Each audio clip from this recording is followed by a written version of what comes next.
Hello and welcome to Eavesdropping at the Movies. I'm Mike. And I'm Jose. And today we've been to see Ne Zha 2. This is the sequel to 2019's Ne Zha, which is a Chinese animated, 3D animated fantasy adventure epic film based on a kind of Chinese myth, which, I'm not very familiar with, as you might imagine. No. And also the 16th century Chinese novel Investiture of the Gods. Yeah. This is a sequel which continues its basis on those things. We podcasted on the first one. The original film is basically about, it's a kid called Ne Zha. He's invested with what was called at the time a demon pill. It's retranslated in this film as demon orb. And the other half of this kind of mystical entity is the spirit pearl, which went into a different kid. And the demon pill is kind of bad and full of fire energy, and the spirit pearl is kind of good and full of water energy. But the pills were switched, as I recall, in the original film, and kind of the bad kid, which is Ne Zha, the evil kid, is raised by good parents, and the good kid is raised by kind of bad parents. And that was a kind of fundamental thing. They both feel out of place, they meet each other, and rather than kind of fighting, they sort of get on, because all of a sudden there's someone else who understands them, that's like them, And we had our issues with that film, but we also thought it was interesting. I liked it. You liked it very much. I didn't like it as much as you did. Yeah. But by the end, and the film was promising, the start of a Ne Zha universe, as everything has a universe in recent years. You were saying, want to see the second one when it comes out. Well, the second one has come out. The second one has not only come out, it has become the most successful animated film of all time. It's become the 5th highest grossing film of all time. It's the highest grossing non-English language film. It's the first non-English language film to hit 1 billion and hit 2 billion. The first animated film ever to hit 2 billion. It's crazy how successful this has been. The first one made something like 700, 800 million. So that was like no slouch. This one has gone through the roof. And yet the cinema in Birmingham was empty. We saw this at 4:30 on a Monday afternoon. But yeah, you're right. I mean, cinema completely empty. It's also a very long film. I suppose that's not quite as unusual as it used to be for kids' films. This is like over 2.5 hours, close to 2.5 hours. I think it feels its length. Yes. Although, I don't know. Yeah. So one thing I would say, I was trying to think, how am I going to sum up the plot to this film?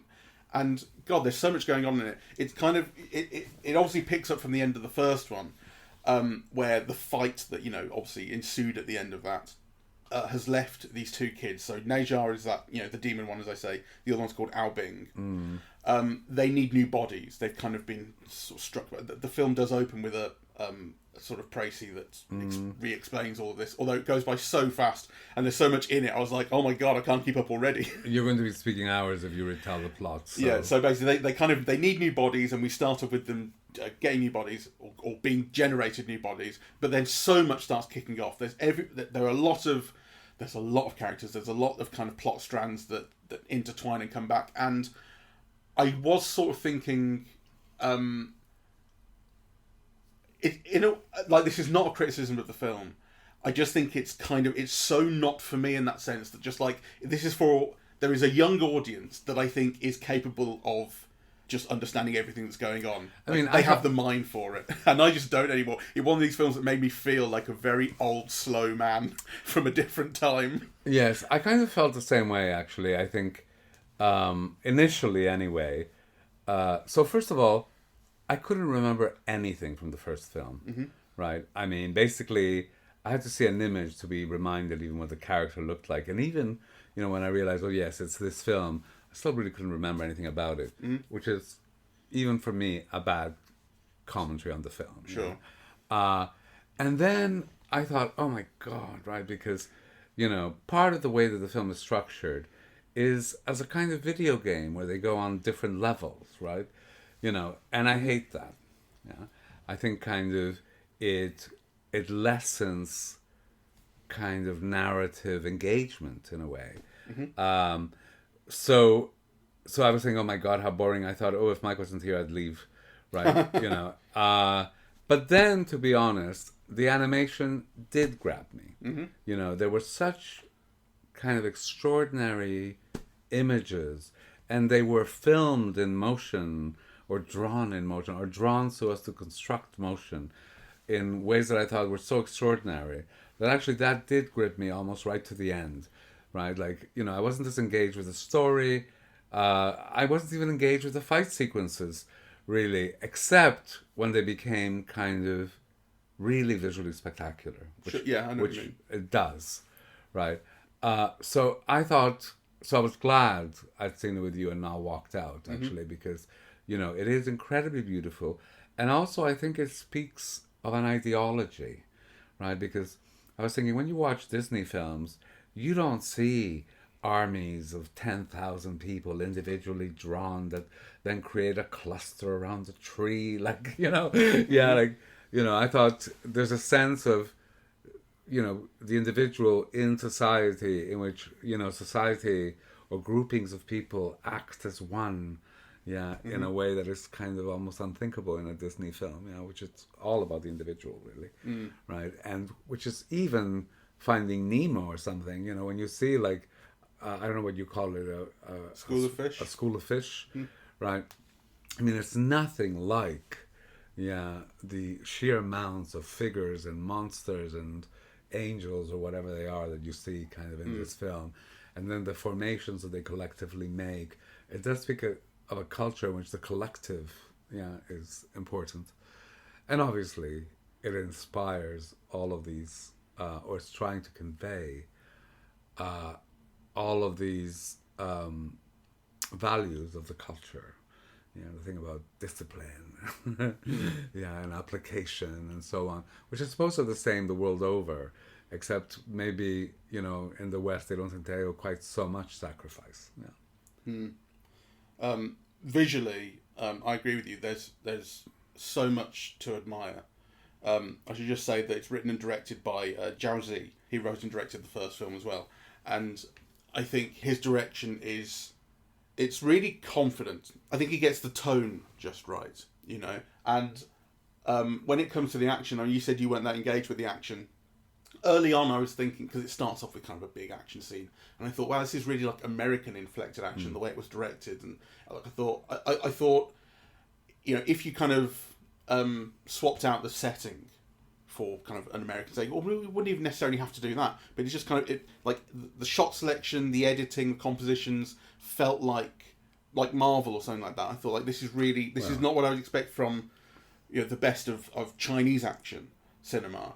But as the film went on, I started to see much more kind of invention or just skill and kind of thought in the action scenes. I think that there's a couple of action scenes that do, maybe more than a couple, but there's at least a couple of action scenes that do a lot with slow motion, and that has a really good effect because the action is very, very fast paced, but it will like rapidly ramp down the speed of a shot into slow motion at the kind of point of impact of a punch or a kick or that sort of thing.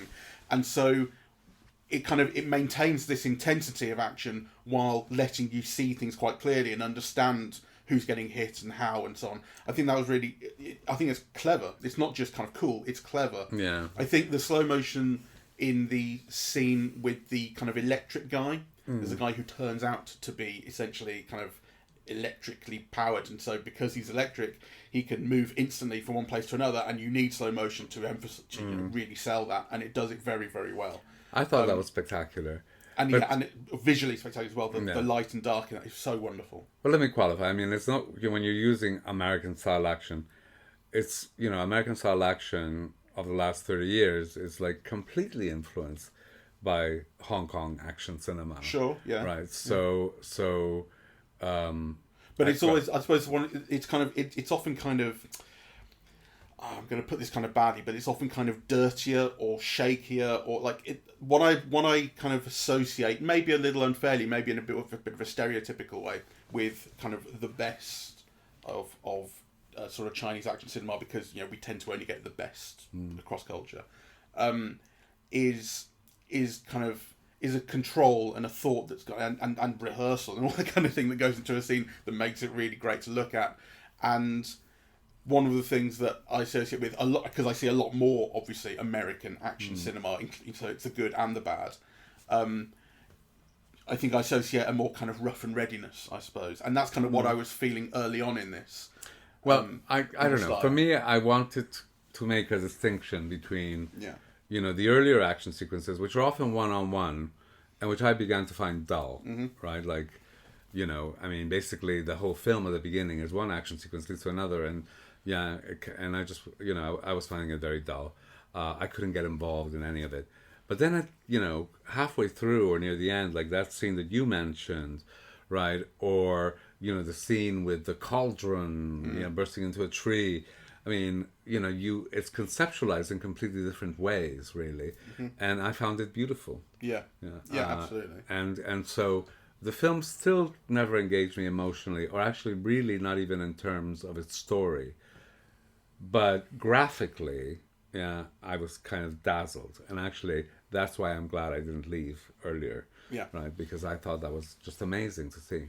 Yeah, I agree with you completely. And, like the huge caveat which I would place on engaging with the story and the characters, which I think I kind of already have placed on it, is that I'm like so perfectly happy to accept that I am not the target market of it. It is very much a children's film. And also it's very, I don't know, Chinese cultural. Yeah. Right? So maybe the reason why we're not engaged with it is because we don't feel that way about, I don't know, duty to clan or, even filial duty and, kind of, I'm sure there's much more at stake in, the relationship between the brothers or between the clans or who knows, right? Like, I just kind of wasn't invested in any of that.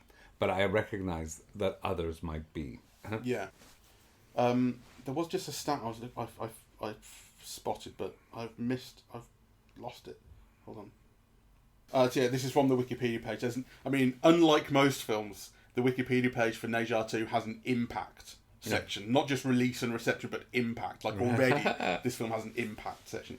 And so just it's got this $2.1 billion gross.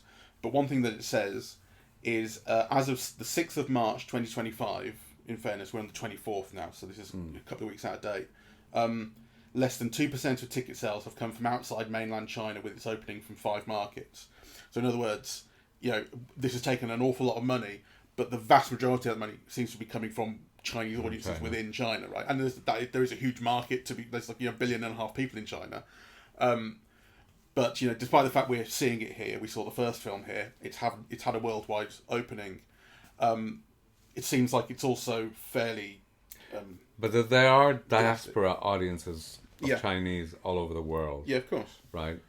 So I'm sure it's kind of popular with those audiences as well. But I think I was grabbed more by, the beauty of the animation.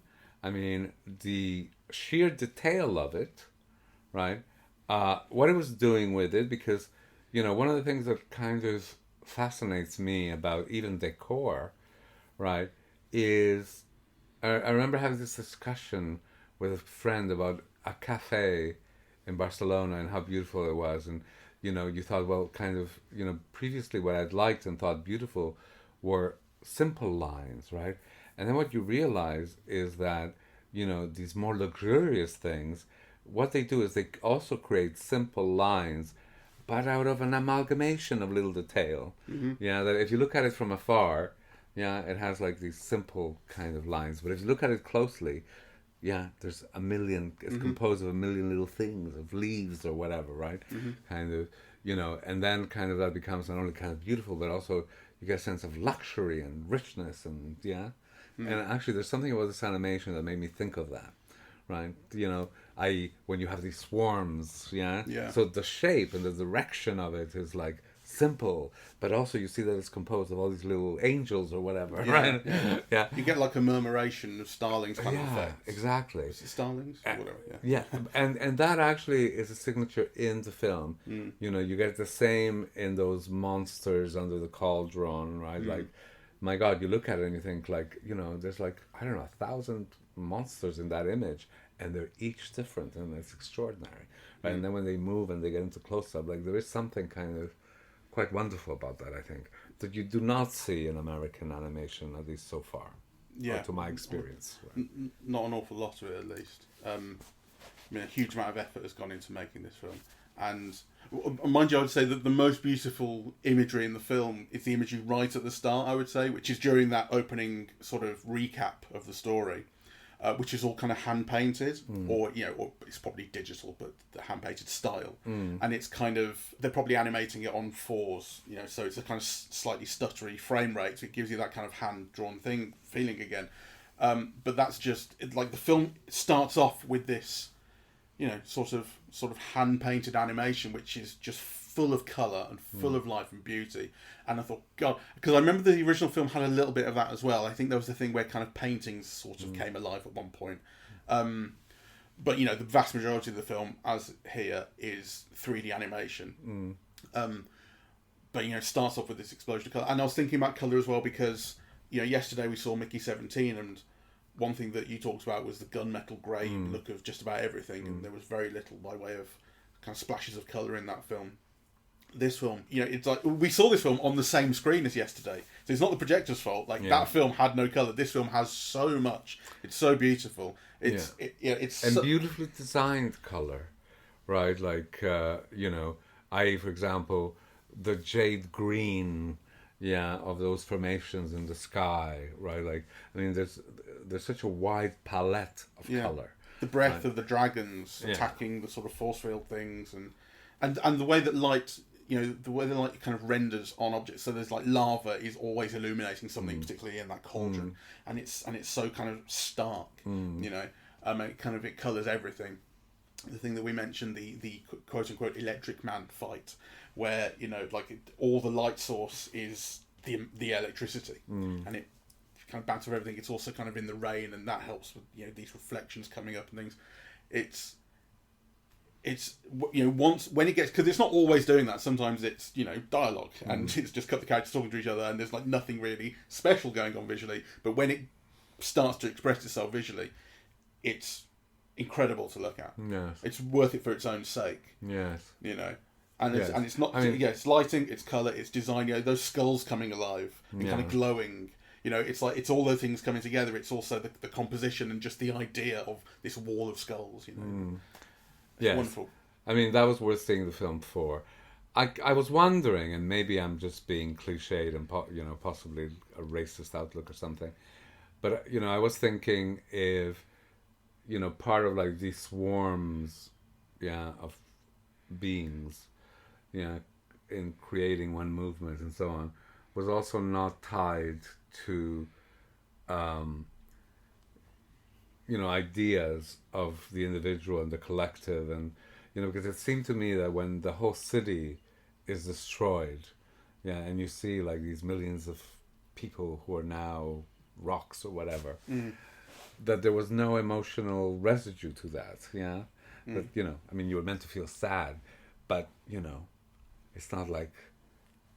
I know what you mean, but I don't think I feel sad if that happens in an American film. Oh, it's just image, unless the film is really selling the sadness of it, focusing on it.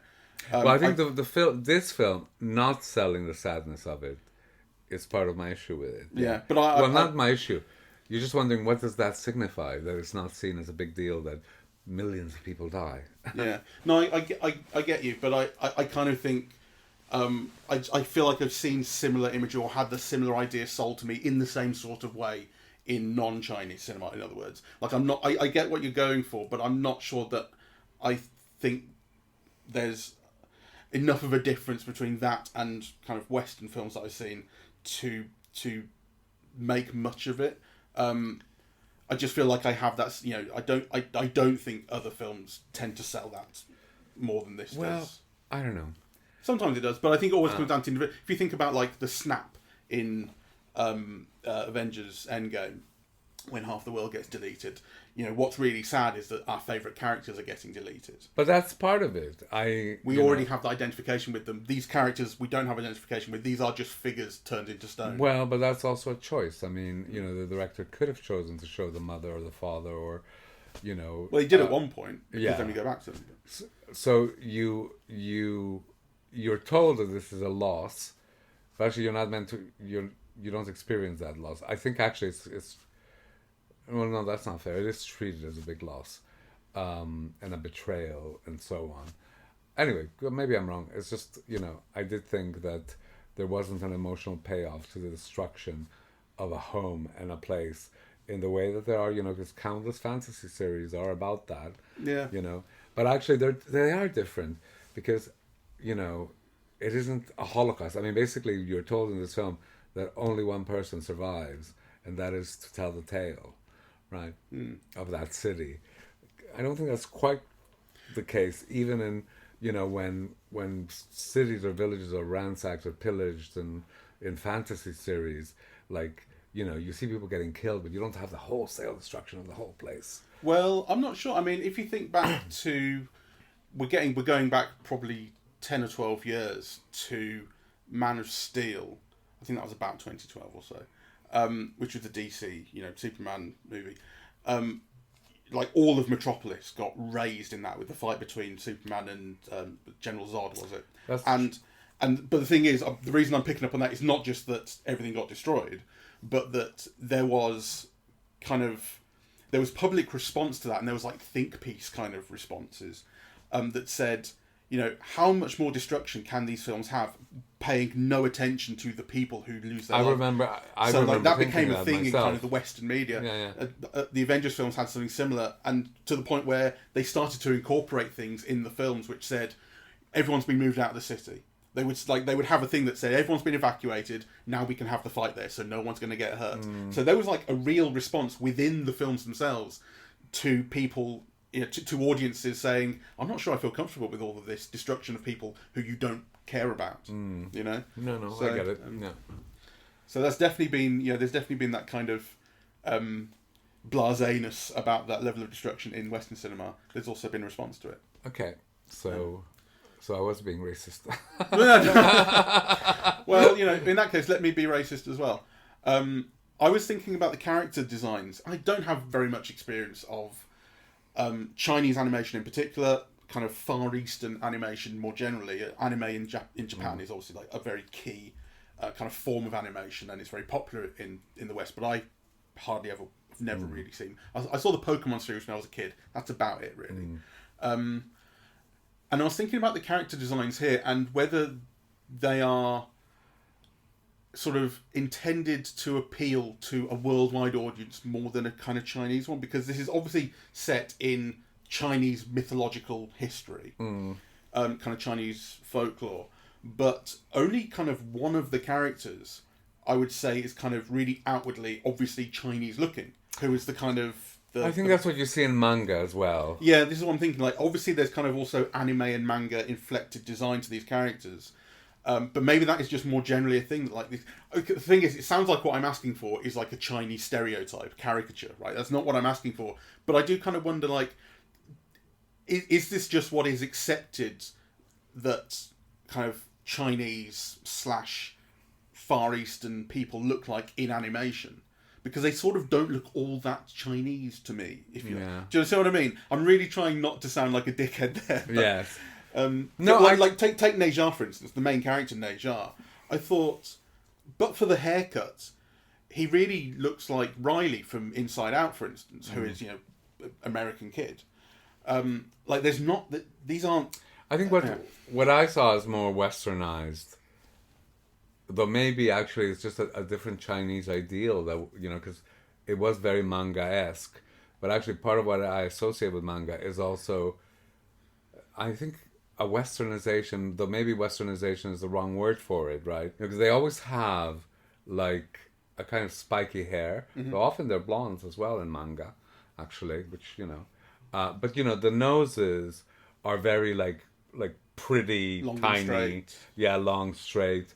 So I think there was some kind of inflection of that manga ideal onto this film. And I think the manga ideal is also a kind of a westernization, in my view. Yeah, that's kind of where I was, that's the sort of area I was thinking, but honestly, my experience of manga, anime, and kind of just animation generally from this region of the world is really limited. But it does feel like the dominant trend of what it looks like. Yeah. I mean, there was an example in the film where they were saying, do you want to look like this, or do you want to look like that, or do you want to look like that? And actually, not quite, but almost, you know, if you had a Swedish animated film, it wouldn't be that different to that, yeah, in terms of, you know, bodies and shapes and features and, so I noticed that as well. Well, actually, all of the other personages, you know that they come from folklore. They are kind of, you know, the short, squat man, the kind of the piggy-looking. Yeah. Oh, there are a lot of types here that like bodies and things are being built off of certainly. Yeah. Anyway, kind of, I suppose for me it's one of those films that you feel, you know, I wasn't emotionally involved, and maybe I wasn't emotionally involved because I don't have access to the culture, right? And I'm sure there's maybe a lot missing that if I had got a hold of, I might have found it more emotionally affecting.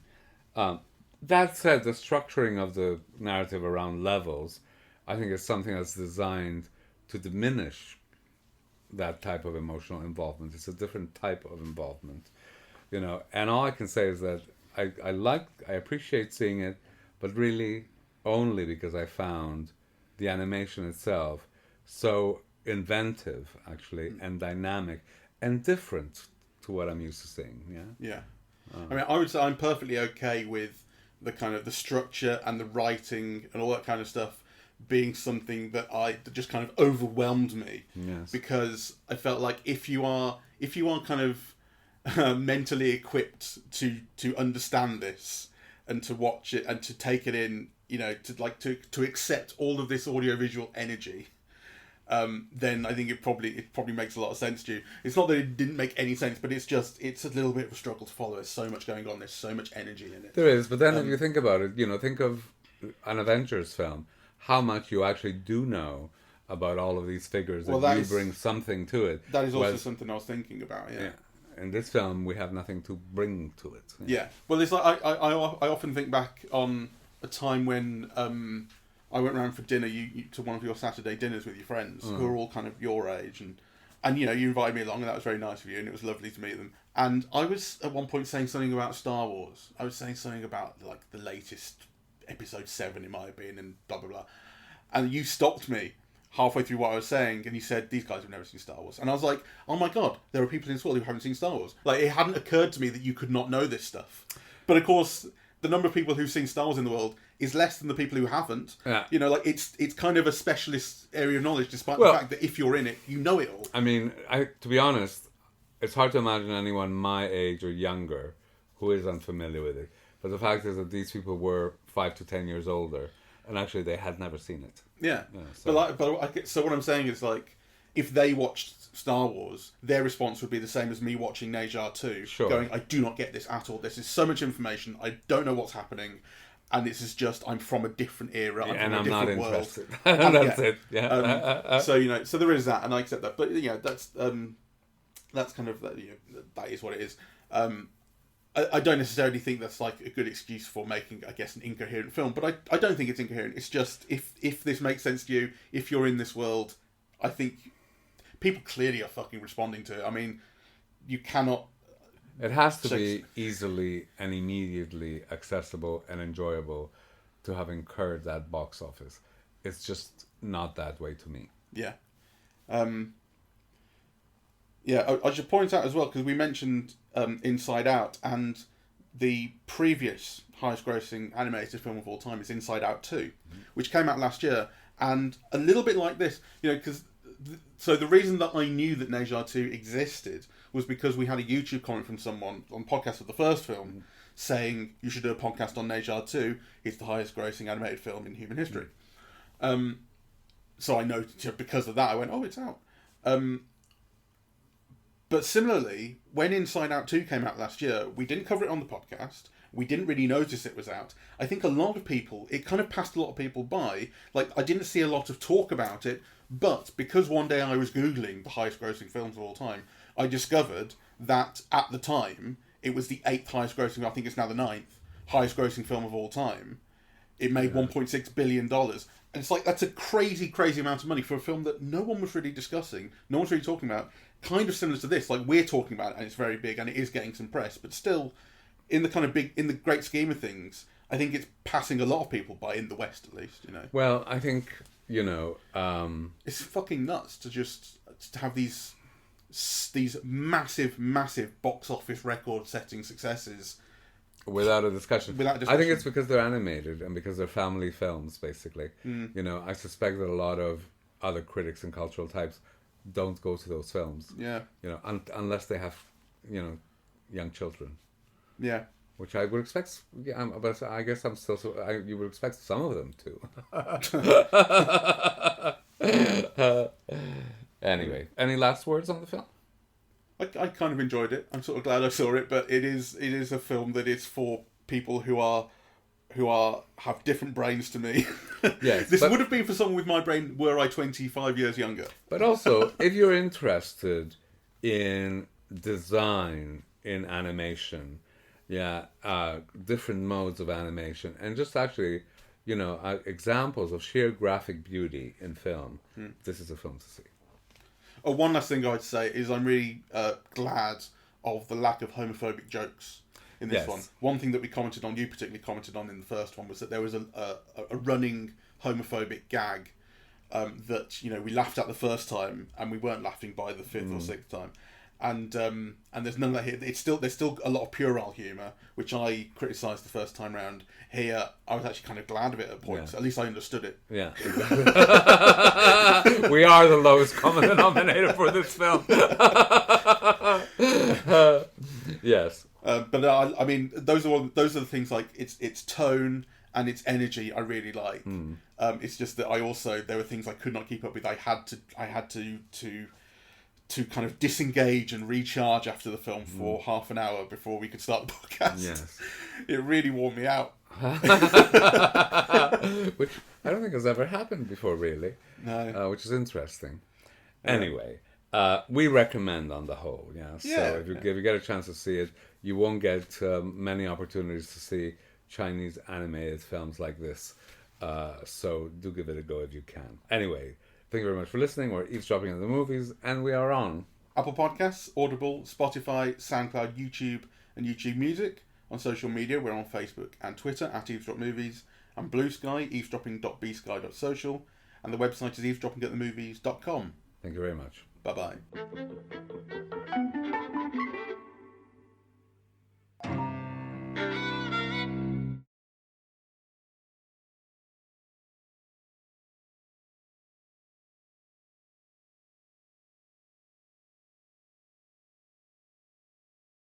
The one other thing I thought of was, because obviously the subtitles, it's in Chinese, it was subtitled.